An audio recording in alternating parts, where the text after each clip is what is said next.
কেউ কেউ ডাইনে যাইতে চাবে, কেউ বামে যাইতে চাইবে, কেউ সোজা যাইতে চাবে। সব ব্যাপারে একমত হবে কিভাবে? সব ব্যাপারে একমত হওয়া দরকার না, একটা বিষয় একমত থাকেন, সেটা হলো যে আধিপত্যবাদী শক্তি যাতে আর ফিরে না আসতে পারে। আজকে সেটা যদি আমরা যেটা বলছি যদি এটার পক্ষে না হয়, তাহলে ঠিক আছে, আমরা আমাদের দাবি 31 দফা সংস্কারের জন্য আমরা দিয়ে রাখছি, সেটা তো বহু আগেই। তো সেই 31 দফাকে এই বর্তমান সরকার একবারও নাইরা চাইনা দেখছে?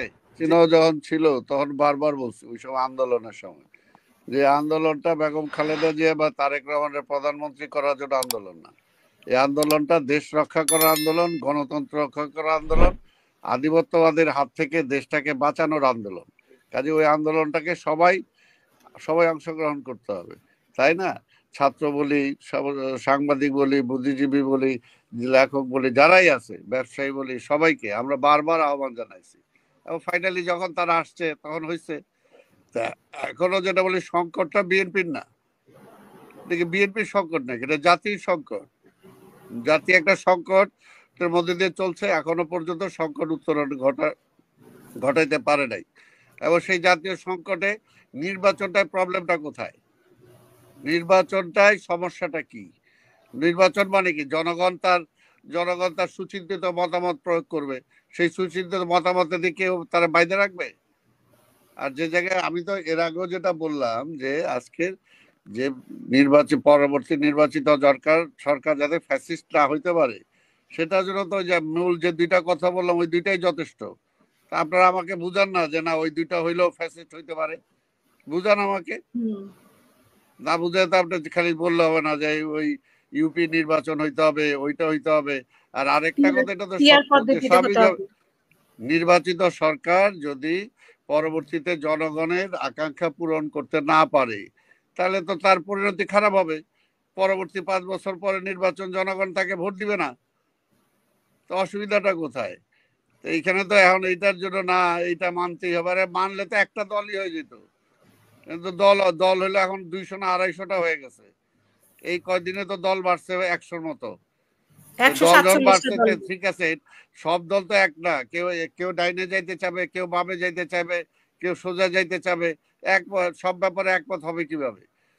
সব ব্যাপারে একমত হওয়া দরকার না, একটা বিষয় একমত থাকেন, সেটা হলো যে আধিপত্যবাদী শক্তি যাতে আর ফিরে না আসতে পারে, আর ইমিডিয়েট আওয়ামী লীগ যাতে ফিরে না আসতে পারে, এই ব্যাপারটা একমত থাকেন।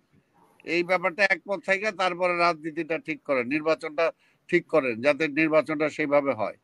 কাজে এখন ওইটার জন্য এইটা করতে হবে, ওইটা করতে হবে, এটা তো হইলই। এখন যদি গণপরিষদ নির্বাচনের কথা বলা হচ্ছে, স্থানীয় নির্বাচনের কথা বলতে তো পারে যে কেউ, আপনার আবার গণপরিষদ পিআর পদ্ধতির কথাও বলা হচ্ছে, পিআর পদ্ধতিতে তো এখন তো যে তাহলে বিডি সিস্টেমে যাইতে হবে, তাই না? এখন ওরা তো যেটা বলতেছে তাহলে তার পার্লামেন্টারি সিস্টেম তো দরকার নাই, তাহলে তো প্রেসিডেন্সিয়াল সিস্টেমে যাইতে হবে। যদি ওইটাই হয় তাহলে বল যে পার্লামেন্টারি সিস্টেমই দরকার নাই। আমি তো এক কথাই বললাম যে আপনি যেটা চান আপনি তো চাইতেই পারেন।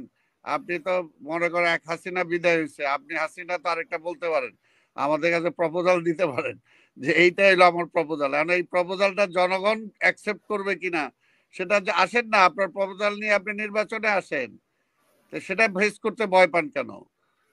আর আরেকটা কথা হলো যে এটা এটা যেটা আমি যে পুরোপুরি আমার ওই জুনিয়র ভাই যে আছে, ছাত্র ভাই, তার কথা শুনতে পারি নাই। শোনেন, এটা হলো যে কথাটা, এটা তো কোনো রেগুলেশনই গভর্নমেন্ট না, আর এটা রেগুলেশন না, এটা অভ্যুত্থান হয়েছে। রেগুলেশন, অভ্যুত্থান আর স্বাধীনতা এক না। স্বাধীনতার যুদ্ধ বলেছে যে এটা অভ্যুত্থান হয়নি, বিপ্লব হয়েছে, বাট এটা 5 তারিখে বিপ্লব হইলে তো বিপ্লবী সরকার হইতো। সেটাই বিপ্লবী যদি হইতো তাহলে তো বিপ্লবী সরকার হইতো, তাই না? তাহলে তার অন্য কোনো কিছুই থাকতো না, সব কিছু ক্লিন করে দিয়ে বিপ্লবী সরকার হইতো। আসলে এটা তো হয় নাই, যেটা 7 নভেম্বরে হয়েছে, যেটা 7 নভেম্বরে হয়েছে। 7 নভেম্বরে বিপ্লব হয়েছিল।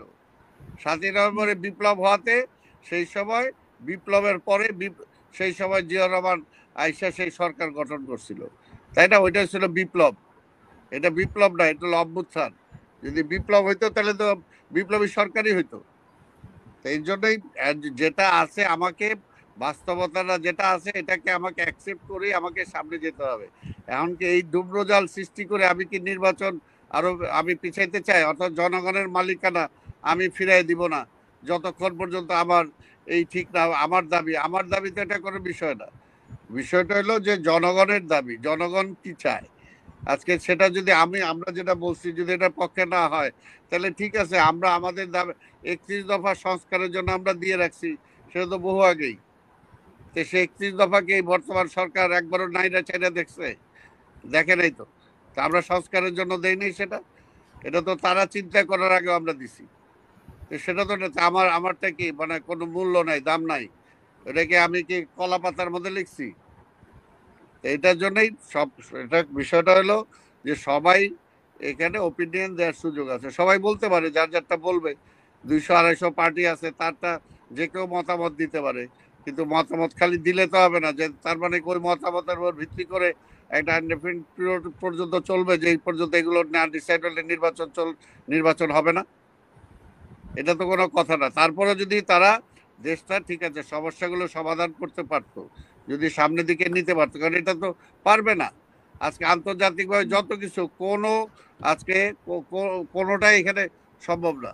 আজকে ব্যারিস্টার সাহেব বলুক, আজকে ওই যে মিলন সাহেব আছে তারা বলুক, যে আসলে কি এরা এখন বর্তমান যে অবস্থা আছে, এই অবস্থায় থেকে উত্তরণের জন্য নির্বাচন ছাড়া বিকল্প পথ আছে কিনা, যে না আমরা 2 মাস পিছিয়ে দিলাম, 2 মাসের মধ্যে সব ঠিক হয়ে যাবে।